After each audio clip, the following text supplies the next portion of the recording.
আসসালামু আলাইকুম গাইস, চলে আসলাম আপনার মাঝে একটি নতুন ভিডিও নিয়ে। তো আজকের ভিডিওতে আমি আপনার সঙ্গে শেয়ার করব একটি পিএলপি ফাইল, যেটার মাধ্যমে আপনার 16 ডিসেম্বর জন্য পোস্টার ডিজাইন করতে পারবেন খুব সহজে, এবং কি আপনি চাইলে কিন্তু এগুলো ডিজাইন করে বিভিন্ন সোশ্যাল মিডিয়াতে শেয়ার করতে পারেন। তো গাইস চলুন তাহলে ভিডিও শুরু করা যাক। যে আমি আছি সালমান, আর আপনারা দেখছেন Salman take YouTube channel.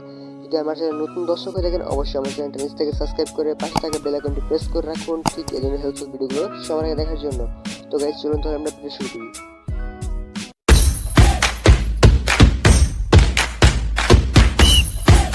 Welcome back guys, ফিরে আসলাম ইন্ট্রোর পর। তো গাইস ফার্স্টে আমাদের প্রয়োজন হবে পিএলপি ফাইল, যেটা ডাউনলোড করতে হলে অবশ্যই আপনাদের প্রয়োজন হবে 6 ডিজিটের একটি পাসওয়ার্ড, এবং কি সেই পাসওয়ার্ডটি আপনারা পেয়ে যাবেন আমার এই সম্পূর্ণ ভিডিওতে।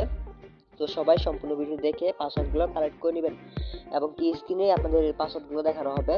তো যদি পিএলপি ফাইলটি ডাউনলোড করা কমপ্লিট হয়, তাহলে আপনারা সরাসরি চলে যাবেন পিক্সেল অ্যাপে। পিক্সেল অ্যাপে আসার পর আপনারা উপর দিকে দেখবেন থ্রি ডট ক্লিক করবেন। থ্রি ক্লিক করার পর এখান থেকে দেখতে পারেন ওপেন পিএলপি ফাইলে ক্লিক করে দিবেন। দেন এখানে আমার পিএলপি ফাইলগুলো এখানে আসছে, কিন্তু আপনার থাকবে না। সেক্ষেত্রে আপনার যে উপর দিকে পিএলপি ফাইলে ক্লিক করে আপনার যে ফাইলে আপনার পিএলপি ফাইলটি ডাউনলোড হয়েছে সেই ফাইলটিকে আপনারা খুঁজে নেবেন, তারপর অ্যাড করে নেবেন। তো আমি আমার পিএলপি ফাইলটি অ্যাড করে নিলাম। তো এটা হলো আমাদের সেই কাঙ্ক্ষিত পিএলপি ফাইল। এখান থেকে আমরা এখন এগুলা মানে অ্যাডজাস্ট করবো। আপনার চাইলে কিন্তু আপনার নিজের নাম বা যে কোনো কিছু দিতে পারবেন।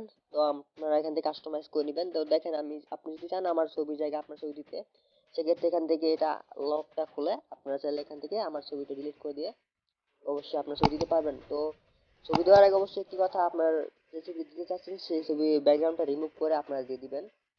ঠিক আছে, সো আমি এটা রিমুভ করে আপনার দেখাচ্ছি। তো এখান থেকে প্লাস আইকনে ক্লিক করে দেন ফ্রম গ্যালারি থেকে সেই রিমুভ করা ফটোটি এখানে ইনপুট করে দিবেন। তো আমি জাস্ট আপনার দেখানোর জন্য করতেছি। তো আমি আমার ব্যাকগ্রাউন্ড রিমুভ করা ছবিটি নিয়েছি, আমরা একটু হালকা ক্রপ করে নিব। আপনারা চাইলে ক্রপ করতে পারেন অথবা নাও করতে পারেন। তো যাই হোক, আমি একটু ক্রপ করে নিলাম, দেন রাইট অপশনে ক্লিক করব। তো তারপর এটাকে আপনারা এখানে বসিয়ে আপনারা দেখতে পাচ্ছেন এখানে ছবিটা কিন্তু আমাদের এই লাল লেয়ারের সাথে অ্যাডজাস্ট হয়ে গেছে। সো সেক্ষেত্রে আপনার এখান থেকে এই লেয়ার উপরে ধরে এটা নিচের দিকে একদম লাল যে ইটা আছে এটা নিচে নিয়ে আসবেন, তাহলে কিন্তু আপনার ছবিটা এটার সাথে অ্যাডজাস্ট হয়ে যাবে। তো এখান থেকে চাইলে আপনার আমার নামটা কিন্তু আপনারা চেঞ্জ করতে পারবেন বা কাস্টমাইজ করতে পারবেন। আপনারা চাইলে আপনাদের মন মতো নাম দিতে পারেন বা যে কোনো কিছু করতে পারবেন আপনার নিজের নাম দিয়ে। তো আশা করি সবাই বুঝতে পারছেন। এখন এটা সেভ করার জন্য উপরে শেয়ার অপশনে ক্লিক করবেন। দেন এখান থেকে আপনার যে কাস্টমার জায়গায় এখান থেকে আপনারা ভেরি হাই অথবা আলট্রা করে সেভ করতে পারবেন। তো গাইস এই ছিল আজকের ভিডিওটি আশা করি সবাই বুঝতে পারছেন। যদি ভিডিওটি ভালো লাগে অবশ্যই ভিডিওটি লাইক করে দিবেন এন্ড কমেন্ট বক্সে জানিয়ে দিবেন আপনার মতামত, আর নেক্সট কোন ধরনের ভিডিওগুলো দেখতে চাচ্ছেন সেগুলো। তো দেখা হচ্ছে নেক্সট কোনো ভিডিওতে, সবাই ভালো থাকবেন।